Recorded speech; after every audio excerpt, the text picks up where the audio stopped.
Fala galera, tudo bem?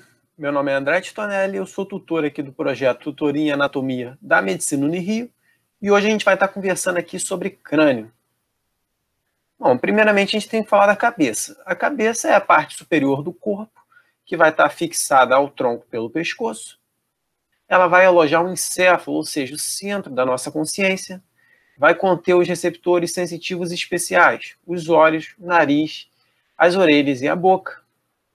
Vai possuir dispositivos para a gente transmitir a nossa voz e mecanismos para a gente se expressar. Vai viabilizar a entrada de nutrientes, de água, de oxigênio, além da saída de dióxido de carbono, ou seja, respiração e alimentação. E, além de tudo, vai assegurar a nossa identidade visual. Crânio. Crânio vai ser o esqueleto da nossa cabeça, ou seja, os ossos que vão compor a nossa cabeça. Vão ser 22 ossos, subdivididos em ossos do neurocrânio e do viscerocrânio.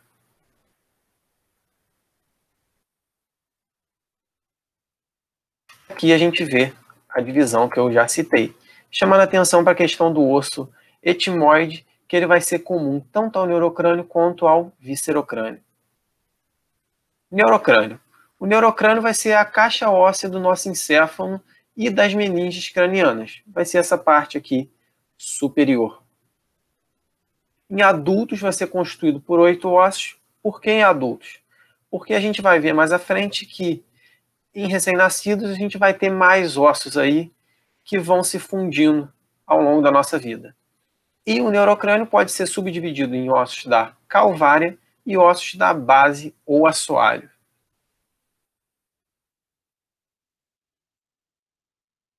Aqui eu vou passar para vocês um videozinho sobre neurocrânio. Como a gente viu, o neurocrânio vai ser composto por 8 ossos, sendo eles divididos entre ossos da calota craniana ou calvária, que seria essa parte superior do crânio, e ossos da base ou assoalho do crânio, que a gente consegue ver aqui. E quais são esses ossos do neurocrânio? Primeiramente, a gente pode pegar aqui o osso frontal, que vai ser esse osso localizado anteriormente, e vai ter uma contribuição aqui na formação da órbita ocular também. Numa vista lateral, a gente consegue ver um dos ossos parietais, que no caso é um osso par. Aqui a gente está vendo o parietal direito, e a gente pode pegar também o parietal esquerdo. Inferiormente a esse osso parietal, a gente consegue ver um osso temporal esquerdo e do outro lado a gente consegue ver o osso temporal direito. Numa vista posterior, a gente vê aqui também o osso occipital. E, voltando a uma vista mais lateral, a gente identifica aqui o que seria a asa maior do osso esfenoide. Osso esse que vai fazer parte também aqui do fundo dessa órbita ocular e pode ser visto também inferiormente no crânio e vai ter um formato semelhante a um morcego. Por fim, se a gente der um zoom aqui dentro, a gente consegue ver o osso etimoide. Esse osso etimoide aqui ele vai compor o teto da cavidade nasal e ele vai ter também uma lâmina perpendicular aqui que vai contribuir com a formação do septo nasal. Dessa forma, a gente finaliza aqui o neurocrânio. Viscerocrânio. Bom, o viscerocrânio vai ser o nosso esqueleto da face. Ele vai formar a parte anterior do crânio e vai consistir nos ossos que vão circundar a nossa boca, nossa cavidade nasal e a maior parte da nossa órbita ocular. Vai ser formado por 15 ossos e a gente vai ver esses ossos aqui mais a fundo nesse próximo vídeo. Como a gente viu, o nosso viscerocrânio vai ser composto por 15 ossos. Chamando a atenção aqui apenas para a questão do osso etimoide, que como a gente viu aqui, vai compor a parte superior desse septo nasal. Chamando a atenção por quê? Porque dependendo da literatura, esse osso vai estar contido apenas no neurocrânio, mas a gente pode encontrar ele também classificado como um osso comum ao neurocrânio e ao viscerocrânio, beleza? Bom, logo perto aqui do osso etimoide, a gente já encontra o nosso primeiro osso do viscerocrânio, que logo inferior a ele seria o osso vomer, que vai compor a parte inferior desse septo nasal. Lateral a esse osso vomer, vamos ter também as conchas nasais inferiores, concha nasal inferior direita e concha nasal inferior esquerda. Nós podemos visualizar esses dois ossinhos aqui por baixo, o osso vomer e as conchas nasais. Seguindo, nós vamos ter aqui os ossos nasais, osso nasal esquerdo e osso nasal direito. Mais internamente na nossa órbita ocular vamos ter os ossos lacrimais, osso lacrimal esquerdo e osso lacrimal direito. Vamos ter aqui também os ossos zigomáticos, que são esses dois ossos laterais aqui, que vão compor o que a gente conhece popularmente como maçã do rosto. Então, aqui o osso zigomático esquerdo e o osso zigomático direito. Mais medialmente aqui a gente vai ter a maxila direita e a maxila esquerda, que é um osso que também vai compor o assoalho dessa órbita ocular. Vamos ter inferiormente a mandíbula, que vai ser o único osso móvel que a gente vai ver aqui no nosso crânio. E, por fim, numa vista inferior, a gente vai conseguir visualizar aqui os ossos palatinos, que são esses dois aqui, e juntos aos processos palatinos do osso da maxila, a gente vai compor aqui o que a gente chama de palato duro, que seria a estrutura óssea do nosso céu da boca. Dessa forma, a gente fecha aqui os ossos do viscerocrânio, que são basicamente o esqueleto da nossa face. Suturas cranianas. Bom, as suturas são articulações fibrosas, ou seja, sinartroses, que estão presentes entre os ossos do crânio. Aqui, estou chamando a atenção para um detalhe. Na maturidade, essas suturas vão sofrer um processo que a gente conhece como sinostose, que vai ser a ossificação dessa região articular. Aqui, na direita, a gente consegue ver um crânio e a gente vê que essas suturas aqui, que em um estado normal estariam dessa forma, começaram a sofrer um processo de ossificação, ou seja, estão sendo obliteradas. A partir disso, a gente consegue identificar que isso aqui é um crânio de uma pessoa mais idosa, pois quanto mais velha for essa pessoa, maior vai ser esse processo de sinostose já efetivado. Aqui eu vou passar um vídeo para vocês falando das principais suturas cranianas. Partindo aqui de uma vista superior do crânio, a gente vai ver aqui essa primeira sutura, que vai dividir o osso frontal dos ossos parietais. Essa vai ser a sutura coronal. Já essa sutura aqui, que vai dividir os ossos parietais, vai ser a sutura sagital. Quando a gente vai para uma vista posterior do crânio, a gente observa essa sutura aqui. Essa sutura que vai dividir o osso occipital dos ossos parietais vai receber o nome de sutura lambidoide. Quando a gente vem para uma vista lateral, bom, aqui a gente tem o osso temporal. É importante a gente lembrar que essa aqui seria a parte escamosa do osso temporal e aqui seria o processo mastoide. Isso vai ser importante para a gente nomear as suturas que vão acontecer nessa região, beleza? Por exemplo, essa suturazinha aqui vai ser justamente a sutura escamosa. Essa sutura aqui, a gente não percebe que ela está perto da região do processo mastoide, do osso temporal? Então essa sutura que vai dividir essa região do processo mastoide do osso parietal vai receber o nome de sutura parietomastoide. Essa suturazinha aqui vai dividir a região do processo mastoide do osso occipital. Então vai ser a sutura occipitomastoide. Quando a gente volta aqui para uma vista mais lateral, a gente tem aqui o osso esfenoide, correto? Mais especificamente a asa maior desse osso. Então, a sutura que vai dividir aqui a parte escamosa desse osso temporal do osso esfenoide vai ser justamente a sutura esfeno-escamosa. No osso esfenoide ainda, a gente vai ter aqui um pedacinho de sutura que vai dividir esse osso esfenoide do osso parietal. Então essa vai ser a sutura esfenoparietal. Ainda no osso esfenoide a gente vai ter um pedaço aqui que vai dividir o osso esfenoide do osso frontal. Essa vai ser a sutura frontoesfenoidal. Olhando aqui para a parte anterior, a gente vai encontrar mais algumas suturas. Lembrando sempre aquela ideia de que a sutura ela vai remeter ao nome dos ossos que estão nessa divisa.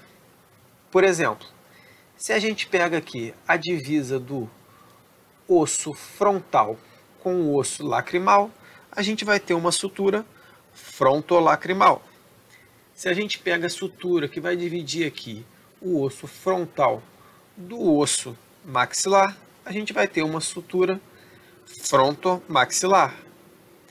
Se a gente pega aqui, ó, esse pedacinho aqui, ele vai dividir o osso frontal do osso zigomático. Então vai ser a sutura frontozigomática. Olhando mais medialmente aqui, a gente vai ter uma sutura dividindo o osso frontal dos ossos nasais. Essa vai ser a sutura frontonasal. Agora, um pouco inferiormente, a gente vai ter aqui a sutura dividindo os dois ossos da maxila, seria a sutura intermaxilar. Quando a gente pega, ainda aqui no osso esfenoide, que a gente viu anteriormente aqui na face lateral, ele vai ter um pedaço aqui. Essa sutura que vai dividir o osso esfenoide do osso zigomático vai ser justamente a sutura esfenozigomática. E aqui entre os ossos nasais e a maxila, a gente vai ter a sutura nasomaxilar. No vídeo eu falei uma série de suturas, né? E aqui eu também estou com uma lista de suturas. Suturas que eu já falei, suturas que eu não falei. Da mesma forma, nesse outro slide aqui, uma série de suturas. Então a gente vê que a gente tem muitas suturas no crânio, porque cada divisa a gente vai ter uma sutura craniana. Então o importante para a gente é estabelecer uma regra geral. Sabendo o nome dos ossos, a gente consegue descobrir o nome das suturas. E aqui eu vou falar do desenvolvimento craniano e como essas suturas estão relacionadas a isso. Aqui a gente tem um crânio de recém-nascido. No crânio adulto, a gente vê um grande osso frontal aqui.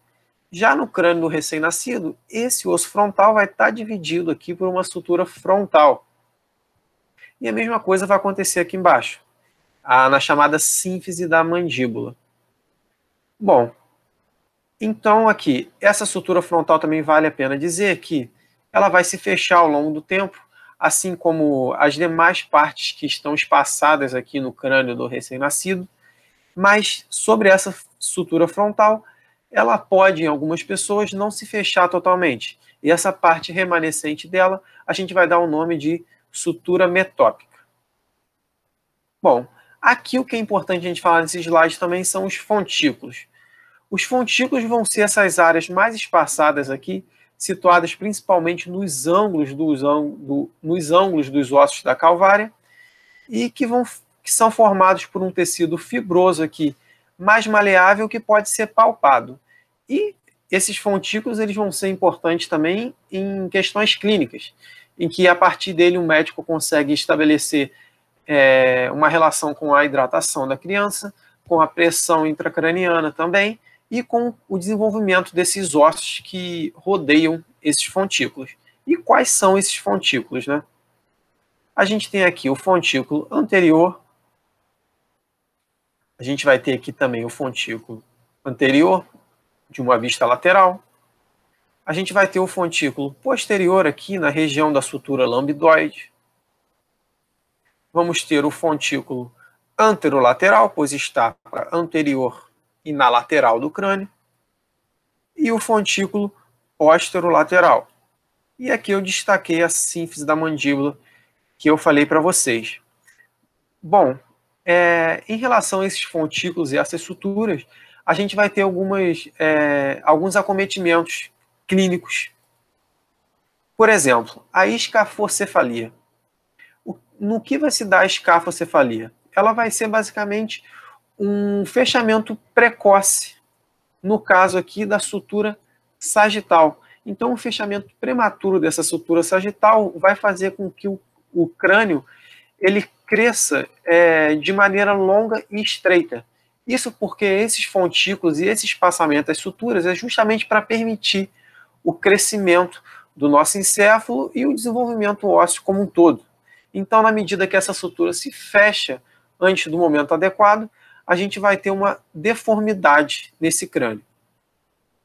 Da mesma forma, a gente vai ter a plagiocefalia, que vai ser um fechamento unilateral da sutura coronal ou da sutura lambidoide, fazendo, no caso, como a gente pode ver aqui nessa imagem, um crânio assimétrico. A gente vai ter também a oxicefalia, que vai ser o fechamento prematuro, aqui no caso, da sutura coronal, levando à formação desse crânio aqui, que a gente vai chamar de um crânio alto, como a gente consegue ver nessas duas imagens. Pontos cranométricos. Bom, os pontos cranométricos são os pontos anatômicos que a gente vai utilizar como referência na craniometria. Ou seja, quando a gente quiser medir de alguma forma as dimensões desse crânio. Aqui eu vou passar um vídeo para vocês falando desses principais pontos craniométricos. Aqui numa vista frontal a gente já vê o primeiro, que seria a glabela, que vai ser essa proeminência lisa aqui, superior à raiz do nariz. Inferiormente à glabela, a gente vai ter aqui o násio, que vai ser a interseção da sutura frontonasal com a sutura internasal. Numa vista mais superior do crânio, a gente vai ter aqui o bregma, que vai ser a interseção da sutura coronal com a sutura sagital. Posteriormente ao bregma, a gente vai ter mais ou menos nessa região o vértice, que vai ser o ponto mais superior do crânio. Numa vista lateral agora, a gente vai ter esse delineado aqui, parecido com um H. Esse vai ser o pitério, que vai unir os ossos frontal, parietal, temporal e esfenoide. Então aqui a gente tem o pitério. Mais posteriormente, a gente vai ter aqui o astério, que vai unir a sutura lambidoide, a sutura occipitomastoidea e a sutura parietomastoidea. Então aqui a gente tem o astério. Numa vista posterior do crânio, a gente vai ter aqui o lambda, que vai ser a interseção da sutura lambidoidea com a sutura sagital. A gente pegando aqui agora a região da protuberância occipital externa, a sua região mais proeminente a gente vai chamar de íneo. Então o íneo vai ser o ponto mais proeminente dessa protuberância occipital externa. Agora a gente olhando aqui a base do crânio, a gente tem aqui o forame magno, certo? Na margem anterior desse forame magno, o ponto médio a gente vai chamar de básio. Então o básio vai ser o ponto médio da margem anterior do forame magno. Dessa forma, a gente finaliza aqui os principais pontos craniométricos. Nessa tabela aqui, eu mostro e defino para vocês os pontos craniométricos que eu já citei no vídeo. E aqui eu vou falar de uma linha, mais especificamente de um plano imaginário, seria a linha násio-básio. Por que eu vou falar dessa linha? Bom, o násio, como a gente viu aqui, seria a junção da sutura frontonasal com a sutura internasal. E o básio seria o ponto médio da margem anterior do forame magno. E por que vale a pena destacar essa linha? Isso porque essa linha aqui, ela vai representar um plano anatômico que vai dividir o crânio justamente em neurocrânio e viscerocrânio. Aquela divisão que a gente viu lá no início, agora a gente consegue estabelecer uma referência para essa divisão. Essas são minhas referências. Espero que vocês tenham gostado. Qualquer coisa, deixem nos comentários. E muito obrigado.